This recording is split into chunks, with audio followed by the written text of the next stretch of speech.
Hello, everybody, and welcome to episode 17 of Gamers Without Borders. This is TestZero, and with me, as usual, is Johnny Chase and Ozzie Arcane. Oh, hi. Yes, combining both of you together in one introduction this time. Because we're extreme. Extreme! Today, in an effort to let our listeners learn a bit more about their hosts, we're going to discuss our first gaming experiences. And the comments section is open for a reason. We'd love to hear your first experiences as well.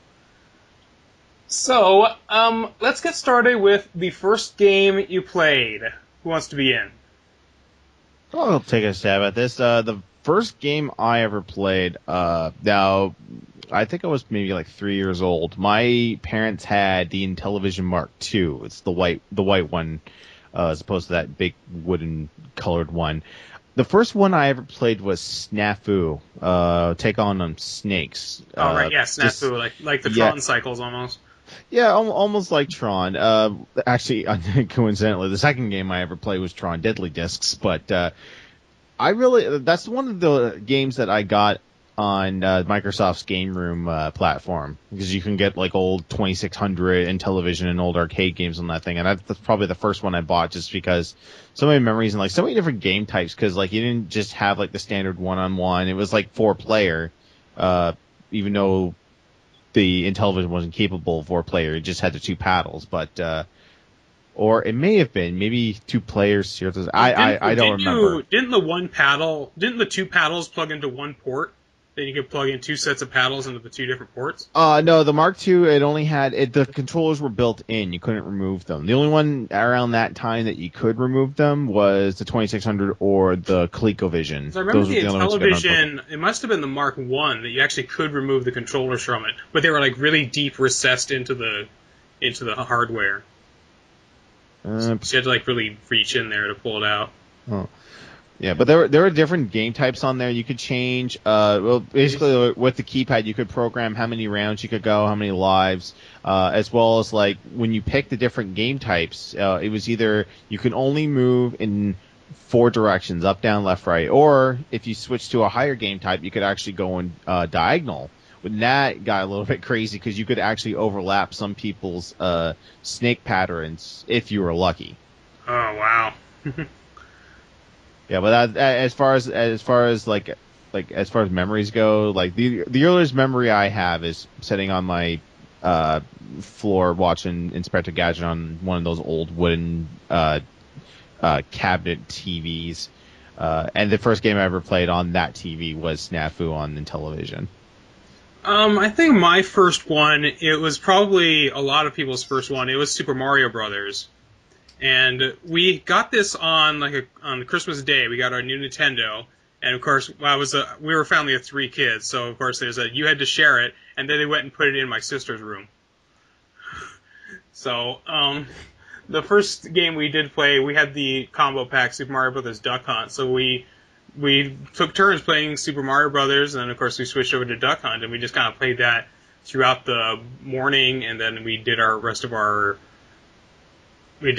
day and everything. And of course, my brother and sister, they would always play it on their own, and then they'd lock me out of a room so I couldn't play. But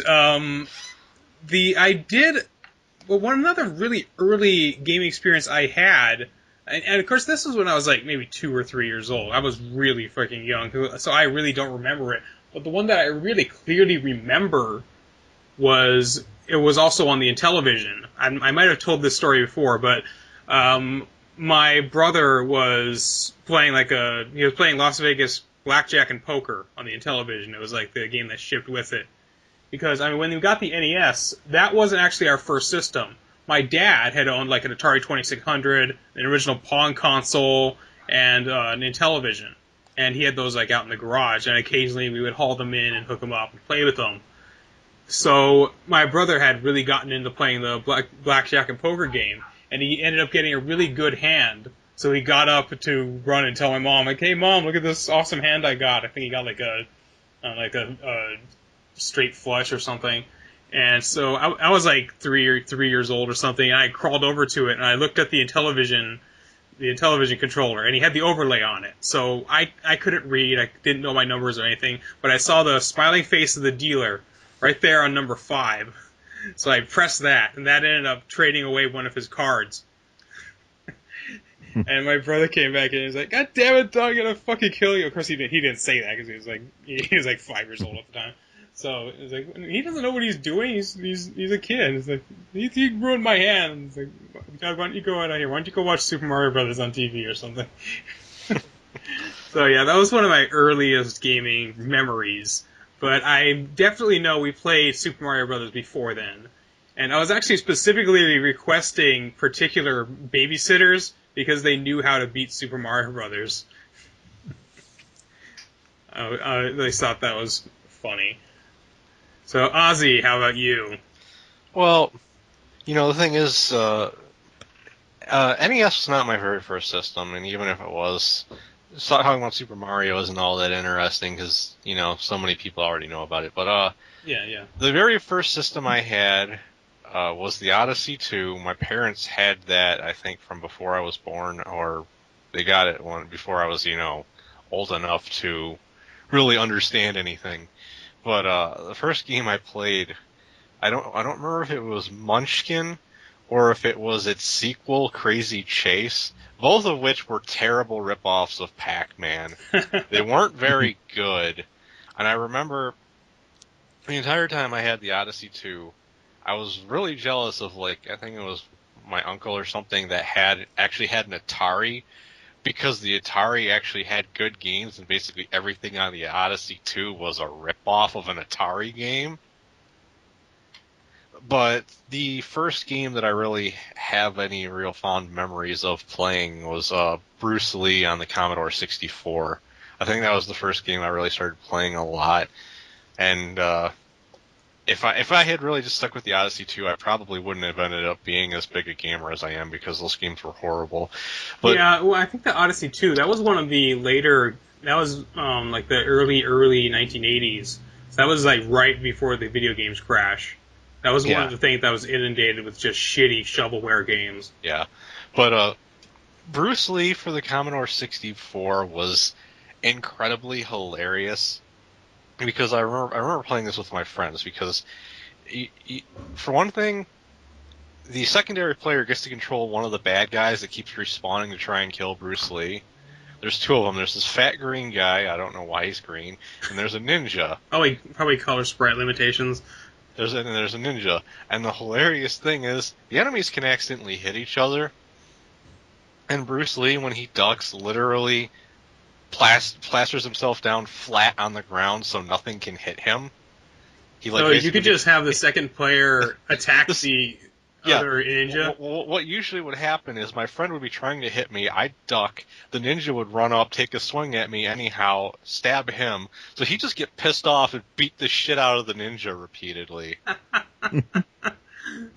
I'm just envisioning now, one enemy on one side, one enemy on the other side, both coming up to Bruce Lee, and he just does the split, just goes flat, and both of them punch each other and die.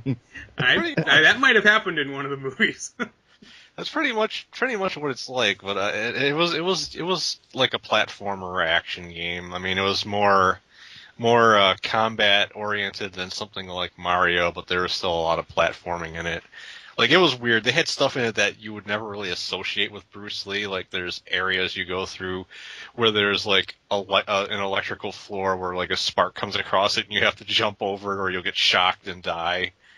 It was really, thinking about it now, I have no idea what they were smoking when they created the game either. It's Bruce Lee, fat sumo wrestlers, ninjas, and all kinds of weird shit that you would never see in a Bruce Lee movie. Exactly. So, and they really had a lot of trouble balancing 2-player modes in a lot of games back then. I remember Duck Hunt had that mode where the second player controlled one of the ducks. Why would anyone want to do that? My brother and I actually did that to get to level 80 one time, where he's like, okay, you just hold down the controller and hold it down into the bottom right corner, and then I can shoot the duck, and we can just keep making it up there. Because, once you get past, I think, level 16 or so, you have to get perfects in order to advance. If you miss any ducks, it's game over.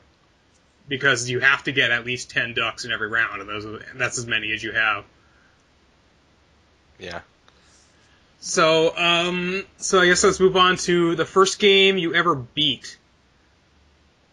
Which, it might possibly be the first game you ever played, might not be, because, in my case, we really didn't beat any games. I mentioned before that we had that babysitter that knew how to beat Super Mario Brothers. Although, looking back, it's like, knowing how to beat Super Mario Brothers, it's like, run to the right and don't die. There's no tricks involved, really.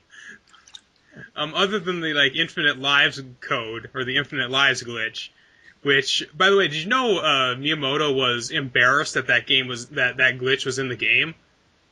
He felt that it ruined the game that was in there, that you could get infinite lives and play forever. And he like, publicly apologized for letting that glitch slip through. Although when they came out with Super Mario All-Stars, they actually made the glitch easier to keep, because if you played a regular Mario Brothers on NES, if you got too many lives, let's say if you made the one like a crown or something, if you got over 255, it would roll over to 0. Something like that, yeah. And if you died, then that was it, game over. But in Mario All-Stars, they would actually let you keep all those lives and not glitch out. So, well, I think they realized as time went on that the first Mario game was a little on the hard side compared to some of the later ones. It was a bit unfair, especially compared to the physics. And if you play something like Super Mario All-Stars, and you go from Super Mario Bros. 3 back to Super Mario Bros. 1, you notice that the physics aren't quite right. They don't. Oh, yeah. There's a lot of momentum that stays in Mario. You really can't change your momentum in midair as easily. Especially in the true Super Mario Brothers 2 Lost Levels US. You need momentum on that. So that was the first game you beat, was Mario Brothers? Well, that wasn't us beating it. That was of course the babysitter. But at one point we did actually rent a Game Genie, and when we got that, we just played through all of our games with the like infinite lives code on, or like invincibility code, and we just ended up beating all the games. And the first thing that I remember, it surprised us, because the first game we beat that actually had credits, I think, was Super Mario Bros. 2. And it was like, hey, all the names are in Japanese. And it seems obvious now, but that was just, we didn't expect that back then. It's like, oh, these are all weird names. Like, oh, they're in Japanese. It's like, oh, okay, that's interesting, because it never even occurred to us that these games were made by somebody. I mean, it's like that just doesn't register in your mind when you're a kid. It's just a game. It's there, you play it. Yeah. But it's like, no, this was made by people. Everybody designed these things, and that just surprised us about that. But yeah, we got a Game Genie and we ended up playing through all of those things. I think the first game that I ever beat legitimately on my own was probably Street Fighter 2, just play through on like level 4 difficulty, which isn't all that tough. Yeah, that's like standard difficulty, I think. Yeah. So and of course in like arcades they set it to like 9. Of course they want your money. Exactly. And I remember you could play on like 0 difficulty. And if you do that, it like doesn't even give you an ending. It says, please try a harder difficulty. Well, yeah, if I remember correctly, if you played anything below the standard difficulty, it didn't give you an ending. Yeah, so I remember I did that once, or like without a Game Genie or anything, and I felt pretty proud that I was finally able to do that without any cheat codes. And eventually I learned how to beat all kinds of games. I learned to beat like Bionic Commando, Zelda 2. My brother and I, we managed to get through those without cheating. That was a really good accomplishment. And of course, we didn't really even see it as being a particularly difficult game, because everything it controlled really well, and you could just it was about trial and error, really. You just had to figure out exactly what you were going to do in each situation. Yeah. But that was just a great feeling to finally beat the games. First one for me. Well, it wasn't anything on the Odyssey 2, I can tell you that. Because those games didn't really have endings. Yeah, I'm pretty sure they were like the old Donkey Kong, where it just repeats no matter what. Well, even Donkey Kong had technically an ending because it had like that ending quote-unquote cutscene, and then it looped again. But a lot of these games, they just kept getting faster and faster, and they had no ending built into it. That is a distinction. Yeah. I believe the first game I actually beat was Mario 2. And, like, I actually remember beating it. Like, I remember as a child beating the game and, getting to the scene where Mario is asleep, wakes up, and then goes back to sleep, and then it says the end. And I remember sitting there looking at the words and seeing the end, and I'm like, they end? like the actual concept of beating a game never occurred to me before that point. Like, Mom, my game's broken. Yeah. It's not. It won't go. It's not continuing. I mean, I did beat Bruce Lee, which I think is the only Commodore 64 game I ever actually beat because it wasn't as fucking impossible as some of them were. But I remember it's one of those things where you beat the game, you get to like the last screen. There's like, I can't remember what was there. There was like a bunch of random crap on the screen. It looked like someone puked on the screen in 8-bit pixels or something. Like, right. No, you couldn't tell what any of it was supposed to be, and all of a sudden, the character sprite just suddenly starts hopping up and down, and then all of a sudden, I'm back at the beginning of the game. I'm like, what? It's a little weirder in something like Mario or any of those type of games where there's actually like a progression and then getting sent back to the beginning than it is in Donkey Kong where everything's really the same stage but keeps speeding up. Yeah. But those were the first games I remember beating. Yeah. My memory's a little fuzzy. I don't know. It's either one of two games that I beat first. Because the back with the Intellivision and the Atari 2600, you're just playing like arcade ports, or you're just playing arcade style, where it's just you're just going to beat the high score, and you just get progressively faster and faster as you go up. Yeah, so I think I never really got into games like that because I mean, the one thing that was really bugged me about a lot of this stuff is like the Nintendo games. They had a high score list, but they had no batteries. They had no battery backup to save it, which really kind of defeats the purpose. I mean, yeah, they have the notepad in there, but you can just write whatever you want in there, really. So I never got into those arcade-style games where you just kind of go for the high score. A couple years ago, I did go through a phase where I was really big into those kind of games, but then I went back into other games that you can actually finish. But yeah, I cut you off. Go ahead. So it's either one of two games. And it's around the same, because back then I only had the Atari 2600. We gotten rid of the Intellivision. So I would always be going to my uncle's house who had had the Nintendo, or other people's house that had the Nintendo. And then my mother finally eventually bought us one. And that night, that's when I beat Mario Brothers. But I'm pretty sure prior to that, at my uncle's house, after playing it for so many weeks and so many months, I finally beat Bionic Commando. I'm pretty confident Bionic Commando was the first game I ever beat. And that was a hard son of a bitch to beat, let me tell you. Bionic Commando was tough, but again, it's not a matter of, it's never really unfair, because, I mean, it's just really tough to get a hang of using the bionic arm. Yeah, and once you did, and then once I started figuring out all these tricks, it's like, hey, if I just keep fighting the Jeeps, I'll get continues. I'll stock up on continues. Get all those Silver Eagles and just keep on going. Yeah. And I can distinctly remember the day I beat it, after you shoot Hitler in the face with a bazooka, and that graphic explosion. That explosion actually kind of scared me back in the days, because he looked all weird in the box. Yeah. And that was the first game, too, I ever played that actually had a swear in it. And I said, you damn fool. I was like, Mom, the game's swearing at me. That's how you spell damn? Or is there an N in it? No, there was an N in it. I know, but it was like D-A-M-N. But yeah, it's like back then, it's like, you knew how to say the word, but you didn't know how to spell it, because nobody would tell you how to spell it, because you're not supposed to know that word. Yeah, and now thinking about that now, like, Nintendo censored the hell out of that. They took out all the swastikas, because it's actually like a new right. Swastikas, and they didn't even call them the Nazis, they called them the Bads, but they still left Master D, it's Adolf Hitler, and his face is Adolf Hitler, and he says, you're a damn fool.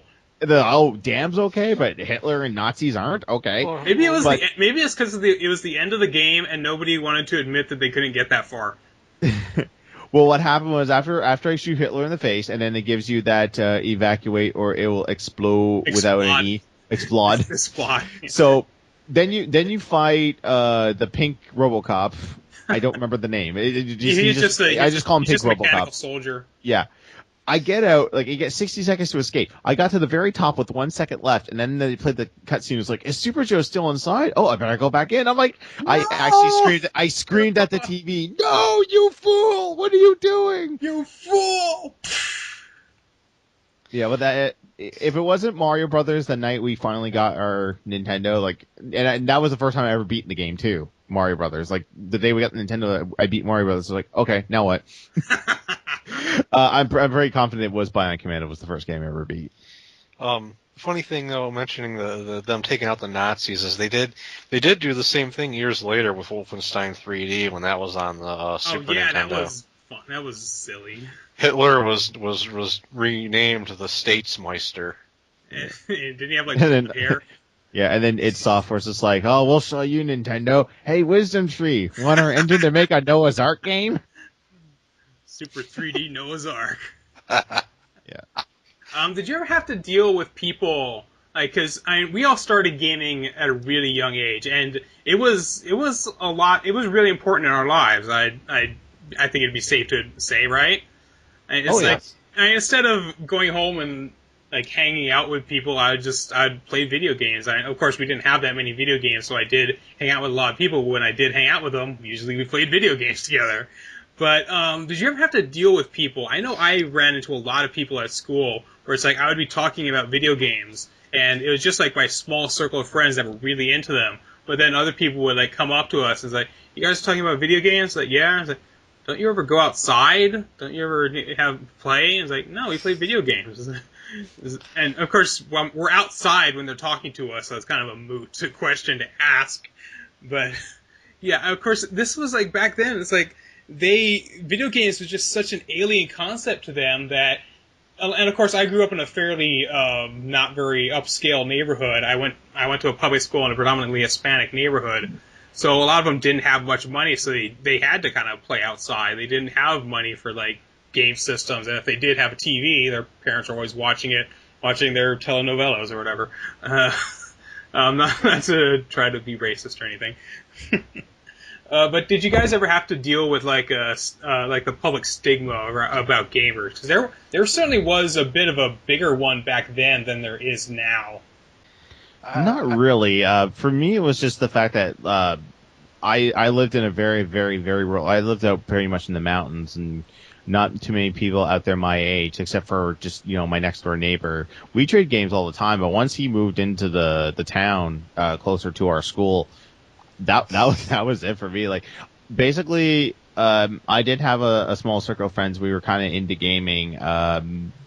Well, one of my friends, most all he had was a Game Boy, so we would trade off like that. And some people would trade off games here and there. But once high school started, everyone kind of just drifted away from that. And because I lived out so far away, I was kind of a little alienated from everyone else. So everyone was. I remember a lot of my friends had the Game Boy, but none of them had the Game Link cable.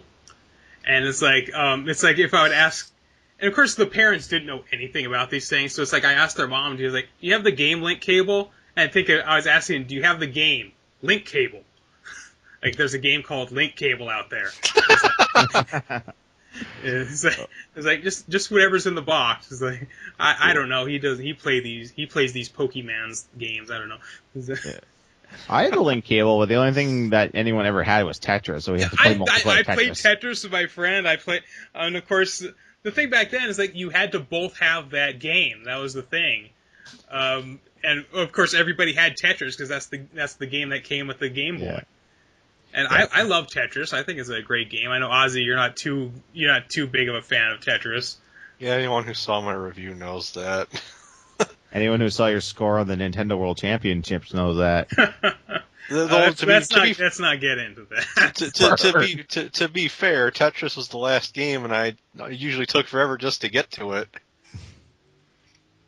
But yeah, You want me to go? Or Yeah, go ahead.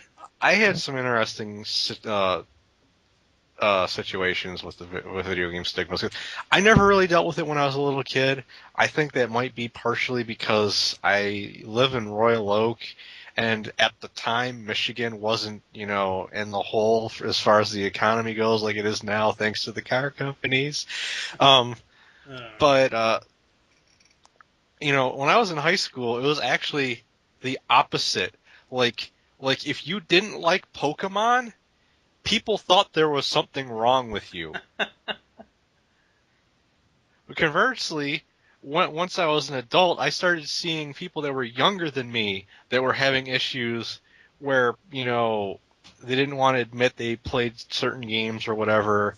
Like, I was talking to one of the teenagers at my work about Pokemon one time, and he kind of freaked out. I was like, "Why are you talking about that so loud? You want people to know you play Pokemon?" I was like, "I don't give a shit." But the absolute weirdest one was, I remember I actually had it was another case where, I'm an adult now, and there's like a teenager working there, and I had said something video game related to him, and it was something simple, like I was talking about playing, when you're playing against the AI, like before you knew what AI really was, you'd say you're playing against the computer. And I said something in regards to that, and he didn't know what I was talking about. And I said, have you never played a video game before? And he's like, no. And he kind of looked at me like he thought I was retarded or something. And he was like 17. I'm just thinking, what kind of shitty fucking childhood did you have that you've never even touched a video game? And like, what, even when if was you, this? you, What year was this? This was about 5 or 6 years ago. And then, of course, the funny thing is he then grew up to go to prison for statutory rape, so, Oh, he's playing other kinds of games. Everyone wants to blame gamers for all the crime, but, This guy never touched a game. He's a rapist. Funny how that works. Yeah, I mean, it's funny, because, I mean, sometimes...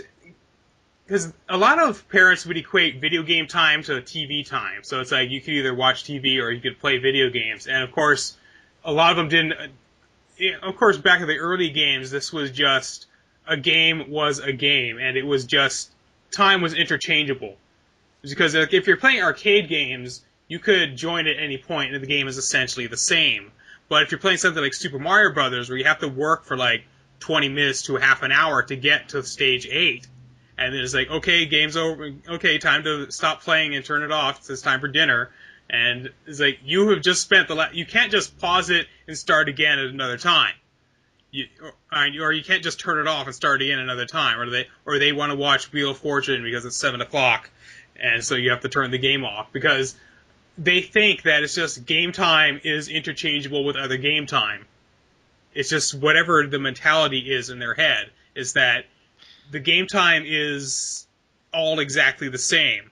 It's like 30 minutes here is equal to 30 minutes at any other point. You know what I mean? Yeah, they don't understand that there's actually any sort of progression. There's like a progression to it, or it's like if you started watching a movie in the middle of it, and then you watch the middle again, and then you watch the beginning, that's not watching the full movie. Yeah, but I never they never really equated it to TV time with me, but they were more restrictive about how much time they'd let me play games as opposed to doing something else, because like I think they thought it was bad for your eyes or something, which it probably is with those old 8-bit games if you play them for too long. Possibly, I don't know. But the thing is I'm only allowed to play I was only allowed to play like so much at a time, and I remember there was a game for Super Nintendo. There was a game called Ogre Battle. The stages this was an RPG. It was a strategy-based RPG, but you have stages you have to play through, and you can't save in the middle of a stage, and some of those stages are really long. I actually had a point where at the point in the game I was in, I couldn't progress any further because I would always be told to turn the game off when I was not done with the stage yet. Yeah, that's always just annoying. And of course now, gaming is just... everybody is a gamer. It's like they might not call themselves gamers, but they have their iPhone. They play stuff on Facebook. They play games. Yeah. So there, and of course you have them, and of course there still seems to be a stigma against gamers for some reason.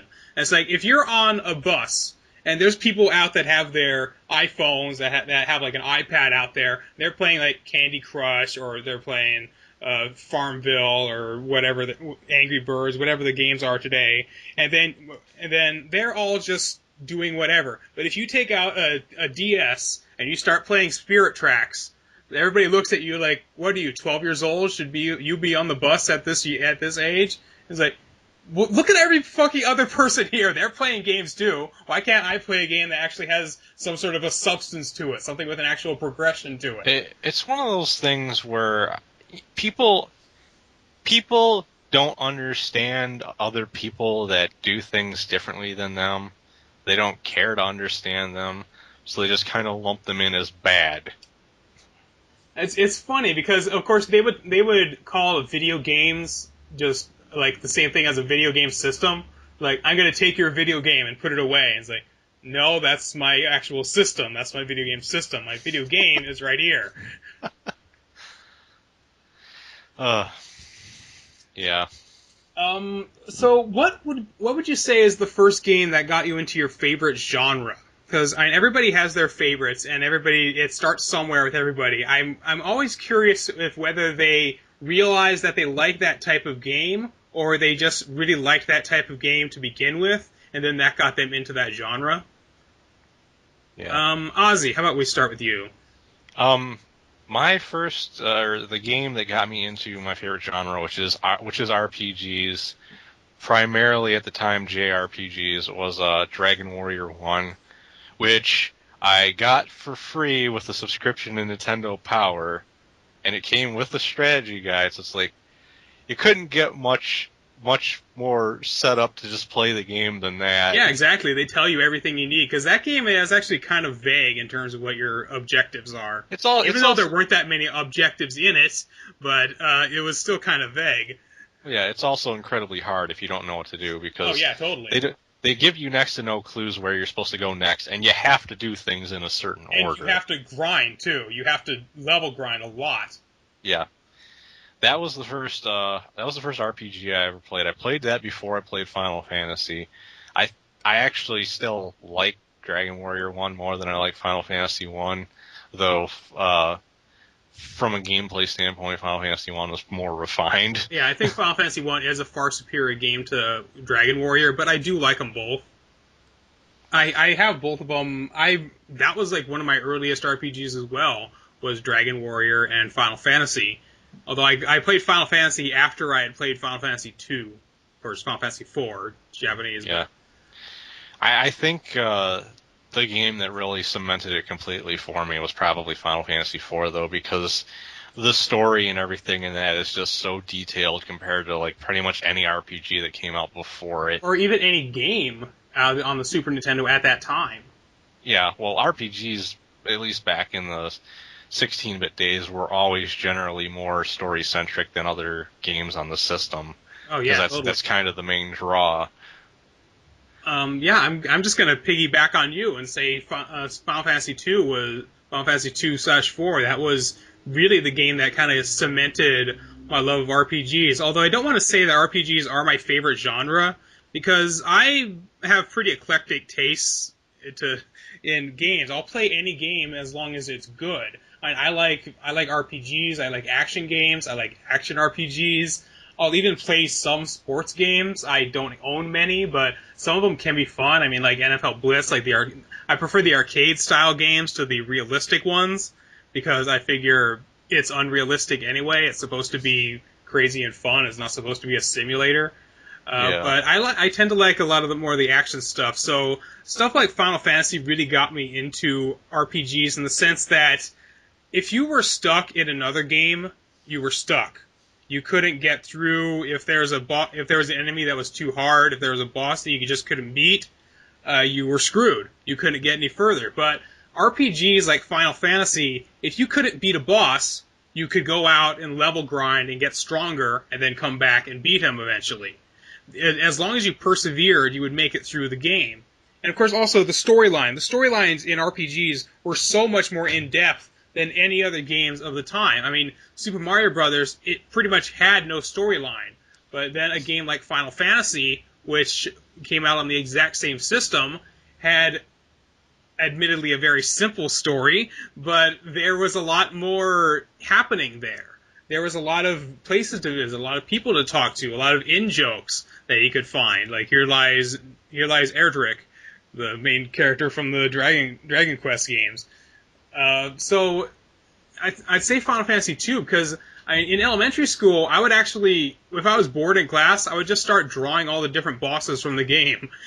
It's like, I start up, okay, you fight the Mist Dragon, and then you go here, and then you fight the soldiers, and then you fight the Octomammoth, and then and I would just kind of go through there and I'd just draw all the different bosses. I couldn't draw for shit. I'd just draw like little stick figures for the soldiers. But that was the game that I fell in love with the RPG genre with. Yeah, I'm the same way as you, Testa. I really don't have like one genre that's just like, that's my genre. That's what I go to, because I like pretty much everything. I like JRPGs. I love, Western RPGs, platformers, fighting games, beat 'em ups. I mean, it's really hard to pinpoint one game in like that said that's my main genre. I think like for RPGs, if we're gonna stick on RPGs, mine actually is, I didn't play Dragon Warrior 1 at first. I actually played 4. 4 was one that I used to rent like a lot. So that's the one you're playing through right now on your stream, right? That is the one that we're playing right now on the stream. So you know that game to death. So you know that game back to front. You would think so, but I don't know the later chapters as much as I do the beginning. Like there would be times where like I would rent it, I would get to the first few chapters, and then I'd have to return it. And by the time I got enough money on my allowance, file had been saved over. Yeah, file's gone. So although you did forget what the poison needle did until I told you. Yes, exactly. Thank you so much. That's been a lifesaver, having that girl who's completely useless before you meet up with her again in Chapter 5. Metal slimes now and getting 1,000 experience apiece. If they don't run away. Little pussies. If there's other genres, I'd say like for beat 'em ups, the first beat 'em up I ever played that got me into beat 'em ups was the Turtles arcade game, both the actual arcade game and the NES version. Was there a game that you played at the time? It's like, I love this game, but I wish there was more to it. I wish there was more of it. So you looked at other games that are similar to that. Was there ever a game that you hit with that was in that vein? That's really hard to think. I can't really think of anything off the top of my head right now of a game that would like say, oh, I wish there was more of it. Because I mean, you look at that, you get into stuff like ROM hacks, which I still think are great ways to make sequels to games that deserved a sequel. And it's like I was working on a Bionic Commando ROM hack. And it's just basically a level editor that I made new levels for the game, and I got like 2 levels in before I got bored with it. But they're fucking hard. I should send it to you. They're fucking hard levels. I should send it to you. I will say I thought it was funny the comment you made about renting Dragon Warrior 4 repeatedly. The way I had to do the same thing because I couldn't find a copy of it anywhere, and the way I actually managed to beat the game was one time after I rented it, before I returned it, I wrote down on a little piece of paper, do not delete the save named whatever I'd named the save, stuck it in the instruction booklet, put it in the case, and returned it. And the next time I rented it, my save was still on there. Yay! Nice. Well, thank you, Good Samaritan. You allowed Ozzie to beat the game. My brother ended up doing that one time, because we had to share the same cartridge at one point. I think it was like Link's Awakening. And we were just kind of like feuding, so we would constantly erase each other's files. Just kind of. So he erased mine just to be an asshole. So I would erase his because he erased mine. So that I would play for a bit, and then he would erase mine, and then because he wanted to play his. And we just got in this whole war of attrition. Eventually, we had to hide it from the other person so that we could actually keep playing. Yeah, off topic, I think I did that accidentally with my brother. He was playing through Final Fantasy VIII, and he got to Ultimisia, and he was about ready to like get to the final battle to beat her. And for some reason, it was a third-party memory card I had, and for some reason it said, oh, there's something wrong with this memory card. Would you like to format it? And I hit yes, not knowing that format. I didn't know what formatting meant. I didn't know that it meant wipe memory card clean. He's like, what did you do? I was like, well, it told me to format it because there was a problem, so I did it. He's like, I was at Ultimisia. I was about to ready to beat her. And I don't think to this day he has gone back to play Final Fantasy VIII to try and beat Ultimisia. It's entirely possible though that the data was corrupted and he wouldn't have been able to continue anyhow. Possible. I have That's what I run told into him, that too. issue before with memory cards, like particularly third-party ones. Especially the memory card pluses that have more than one level of the memory card that you can they have switch they have like 200. They have like 112 save files on it, or they have 112 slots saved on it. There's probably a GameCube version of that. Probably a good 50 feet away from my apartment building. They had my Smash Melee file on that, and that got corrupted. Not to mention my full completion of Super Mario Sunshine, and I think the starting of Metroid Prime. I was so pissed. I opened up my patio. I just chucked it. I don't even know where it is. And this is when I had a bunch of people over, and they're just like, "What's wrong?" I said, "Fucking memory card." That happened to me with... Go away. Don't talk to me. That happened to me with Fur Fighters, because I had all 1,100 tokens in that game. That was 100% completion. And then I started it up a while back just because I wanted to play it a little bit again. And I still had the memory card in there. And I was like... when I loaded it up, they had all three save slots had something in it. But they were all at 0. So that was weird. And later I found out that my memory card now has unallocated memory on it, like the weird PS2 like black box icon. Yeah. And I'm pretty sure that's what it was. It was my old Fur Fighter save. That's like, I was really worried something like that. I was going to have something like that happen when my PS3 bricked. Like, I thought I was going to lose everything that was on there, and I was like, no, I have over 90 hours in Sengoku Basara, don't do this to me. Oh, God, that always sucks. I backed up that save on the cloud as soon as I got the system working again. I wish I could back up my saves on the cloud on my 360, but that's exclusive to Gold. But that's not what we're bitching about this time. No. But yeah, we should probably get back on topic. So our next topic is somewhat similar to that, was the first game that was truly yours. The first game that you bought with your own money. This game wasn't a gift and they just gave it to you because it was your birthday or Christmas or whatever. This was a game that you made an active decision to get with your own money, and that was yours. What was the first game you ever bought with your own money? Mine was... here's the thing with memory. I don't know which one it was. It was a Game Boy game because the Game Boy was my system. That's what I got for Christmas. So that was mine. No one else. People could get games, but it wasn't really theirs. It was mine. The one either... God, it's a toss up because it's when you get like $5 for every 2 weeks for allowance and you're just putting away because you really want this thing. It's either Super RC Pro-Am for the Game Boy or WWF King of the Ring, which I had to my grandmother bought it, was holding it for me, and I had to pay her back before I could get it. So it was one of those two.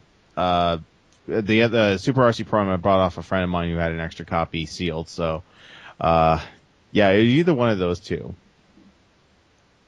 I think with me, because we had our Super NES for a while. So when we had our Super NES, I kind of inherited the NES. So I started playing a lot of games that I hadn't really had a lot of time to play. So I started playing stuff like Silent Service, Wall Street Kid, Werewolf: The Last Warrior. I played a lot of shitty games back then, but it was my brother that sort of had the Super Nintendo, and the one game that I always played on that one was Final Fantasy II. I'm just going to call it Final Fantasy II. You know I'm talking about Final Fantasy IV, but the game was called, on the cartridge it said Final Fantasy II. Yeah. So I would play that a lot, but he, just because he's a bigger brother, he didn't like me playing it, just because he wanted that kind of control. So we actually had this thing worked out where I would do chores for him, and he would give me game bucks. And I would give him the thing, and he'd let me play for an hour. So it like actually had like pieces of paper with like 1 hour of Final Fantasy time on it, and I would give that to him, and he let me play for an hour. And eventually, I just kind of got fed up with that kind of stuff, and my mom got fed up that I was like doing his chores for him. So she took me out, and I ended up buying the original Final Fantasy, the first Final Fantasy for the NES. That was with my own money, and of course, right around that time, our NES died. So I never actually got to play it for more than like a couple hours. And later, one time, I was like sick. I was home from school, and we had recently gotten an NES2 for Christmas, the top loader. So I hooked that up, and I started playing Final Fantasy 1. And it's like, because I was just, and this was at the time that I think Final Fantasy 7 was already out. But I finally got around to playing Final Fantasy 1. And when they played that music when you won the fight, I'm like, holy crap! The music goes back all the way back to this point. So yeah, Final Fantasy 1. That game was like revolutionary for its time in the sense that it had so much replay value with all the different characters. But that was one thing that they really did a lot of interesting stuff with Final Fantasy 1 that they really didn't duplicate in later ones. So I think Final Fantasy 1 is still worth playing just for its originality, especially the way it did magic. Even if it is a bit unbalanced, it's worth playing in its original form, unlike like the Origins or Dawn of Souls version. An interesting thing to note about the magic, since we're talking about it anyhow, is the magic system in that is actually based off of the magic system in older Dungeons and Dragons. Yeah, where you had different charges for particular levels of spells. Yeah, that's why it seemed so weird, and they did away with that and created MP later. Yeah, well, I still think that was an interesting idea. I like that just for being different. I wouldn't really argue if it's better or worse. I just like it that it's different. Because so many RPGs nowadays use the MP system, and it just kind of gets monotonous. But I like it due to the fact that it's different. So what was the first game you ever got, Ozzy? For me, sadly, like, I think I might have bought some Super Nintendo games by saving up my allowance, but I can't remember for sure. The first game I remember buying was Final Fantasy VII. Because like even though I could save up my allowance to buy a game more often than not, I didn't have the patience to do that. So I usually only got games when it was my birthday or Christmas. Yeah. But I remember when I got Final Fantasy VII, I went to FuncoLand, and I think I traded it. I had some money I saved up, and I traded in a couple Super Nintendo games, and I got Final Fantasy VII. I remember that because I had actually gotten a Sega Saturn before I got a PlayStation, and when they didn't really, release like anything for the system, it was hard to convince my parents to buy a PlayStation for me. Because they had already spent all the money on the Saturn. Yeah. So when I actually got my PlayStation, I had to save up money to get the game I wanted myself, because it was hard to get them to even get the system for me. But yeah, so Final Fantasy VII was the first game I remember actually spending money on, which might be part of the reason I was so attached to it, because I had to spend my money on it. I was making sure I was getting everything out of that freaking game. Yeah, I remember I bought all the Final Fantasies for the PlayStation with my own money, and I believe I got the strategy guides for them as well. Because, of course, the salesman would kind of talk you into buying the strategy guide with it. Although with the Final Fantasy games, you really kind of needed them, because there are so many puzzles and secrets in them. Yeah, Final Fantasy VII I ended up getting. Final Fantasy VIII I had the strategy guide for. I don't know what happened to it. Final Fantasy IX, I don't think I got the strategy guide for it. Good thing you didn't, because the strategy guide just tells you to check the website. And although it did kind of contain the built-in mini strategy guide that came with it. I bought Final Fantasy VII with my own money. I enjoyed the crap out of it. And one of my friends bought me Final Fantasy VIII for my birthday. I played 8, absolutely hated it, and I never played the series again until 13 came out. Oof. Which is probably why I hate 8 far more than anyone hates 13. 9 is pretty good, I will say. Yeah, I need to go back and play some of the other ones, but Now, if you're a fan of old school Final Fantasy games, especially like 1 and 4, 9 is really good. But yeah. So we talked about the first game we got. Let's go a bit bigger. What was the first system you bought with your own money? This is probably going to be not too far in the past, especially compared to these other ones. But what was the first system you ever bought with your own money? The first system that was truly yours, not because it was a gift, but because you bought that damn thing yourself. who's going first? I guess you guys started last time, so I will start. My first game system that I bought with my own money was a Virtual Boy. Sorry. Yeah, you can laugh. It is unfortunate. I mean, the Virtual Boy if it had come out at a different time, it probably would have done fairly well. But it came out like 6 months before the Nintendo 64, and companies just didn't want to support it because they saw it as a stopgap system, and they really wanted to put everything toward the Nintendo 64. It's just like what happened with the Sega 32X. No companies wanted to make games for it because the Sega Saturn was coming out. Though to be fair, at least the Virtual Boy didn't need to be latched onto something else to work. Well, it needed to be latched onto your face. But yeah, I would actually... They say that it's not a portable system. I would bring it out places to be portable. I'd put the 6 AA batteries in it that it needed, and I would take it out to places, and I would play games on it. I took it to the beach once, actually. Get a tan while playing Virtual Boy. I didn't get sand in it, but yeah, I took it to the beach. I wasn't really a big fan of the beach anyway, but I took my Virtual Boy out there, and I got it I got it like right near launch too. I was like buying games when they were still in the stores. So like pretty much every game I have for that, I actually bought for myself as well. So I have I have Red Alarm. One that I never got that I really wanted was Tellero Boxer. But I got Red Alarm. I had Vertical Force at one point. And then I actually ended up taking my Virtual Boy to a friend's house for a sleepover at one time, and they thought it was so cool that they actually went out and bought their own. And they came back and we were playing Virtual Boy the whole night. Wow. And of course at that point the Virtual Boy was down to like $30. Yeah, because didn't that stay on the market for like 6 months? It was on the market for about 6 months. They were still in stores for about maybe a year and a half later.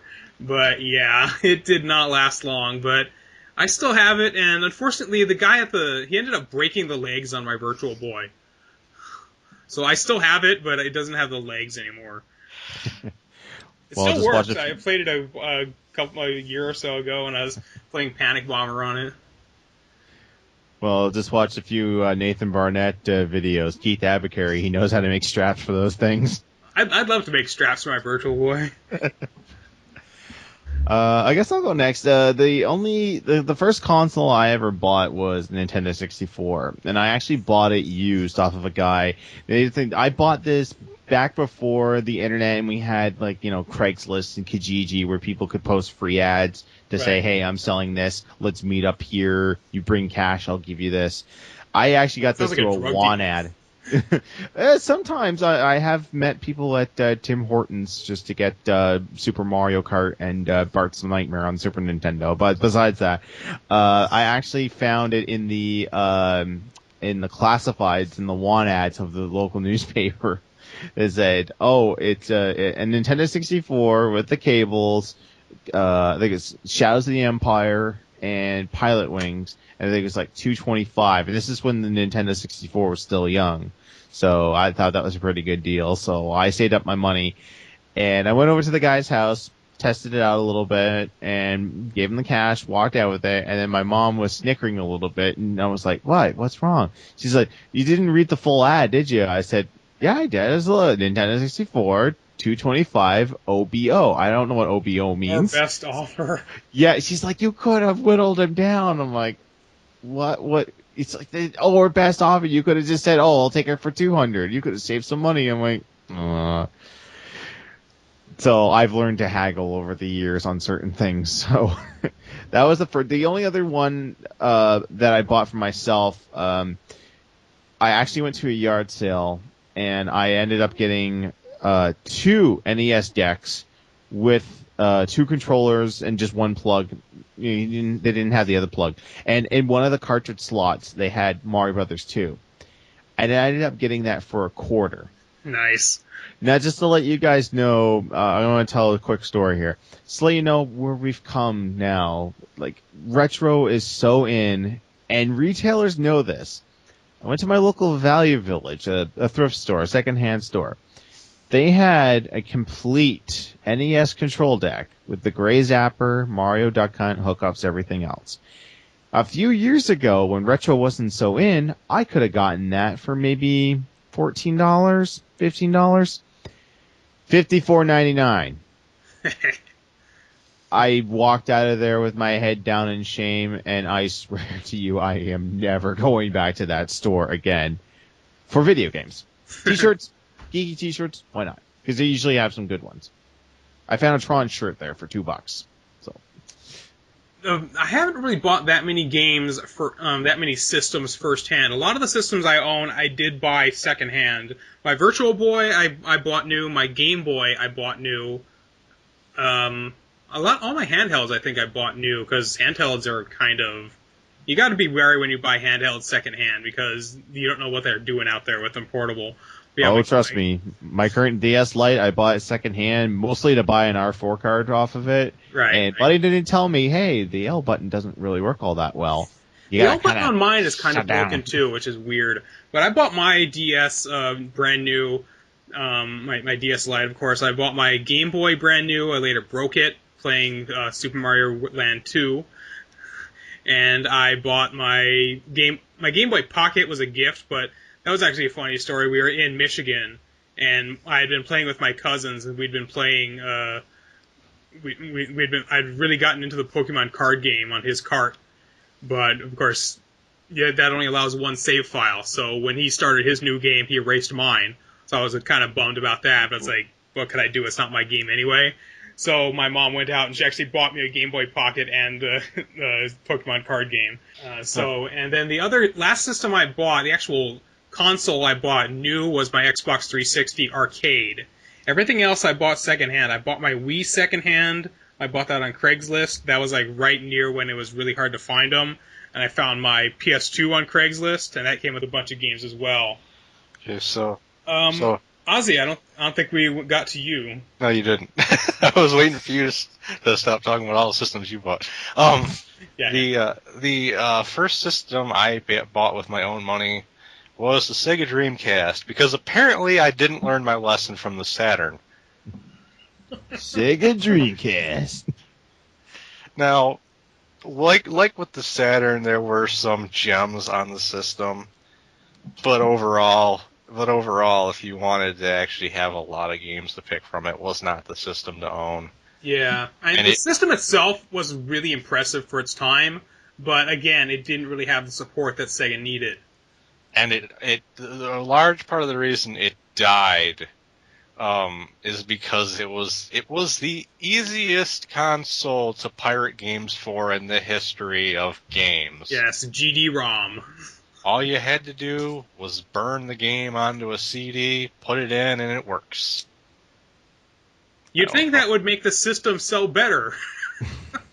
Doesn't matter. Well, the system sales don't matter if they're not getting any of the licensing fees for the games, because no one wants to make games for it. Right. Yeah, the systems sell well, but the games themselves, because they're so easy to pirate, companies aren't willing to support it, so it dies. The worst thing is, there were stores around here that were selling burned copies of Dreamcast games for $5. So, wow. There were people actually making money off of the fact that they could just copy the game and sell a bunch of I remember copies. buying games for the PlayStation that were copied. Of course, they were nice enough to put like labels on them based on the game. So I have a couple of copied PS1 games that still play in my modded PS1. But I think since I've actually gotten the actual disc versions of those games, so I guess it's kind of a moot point. Of course, there was also a store, a used game store near here that was kind of like GameStop and Funko Land. That was called PlaySource, that actually would install mod chips into your system for you. Wonderful. If you paid them. And needless to say, they got shut down. Yeah, I can remember a few game stores. You're not allowed to profit off of doing that. I can remember a few game stores around here doing that, and they didn't last long. Ozzie, did you have brothers or sisters?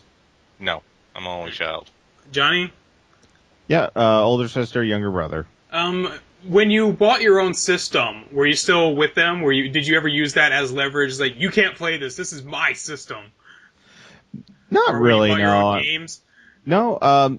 When it came to the consoles, like before, like previously, like when it was an NES, SNES, yeah, the family did mom and dad did buy that for the family. It sort of did become mine, but I wasn't like the person that was just like, no, it's mine. You can't do anything.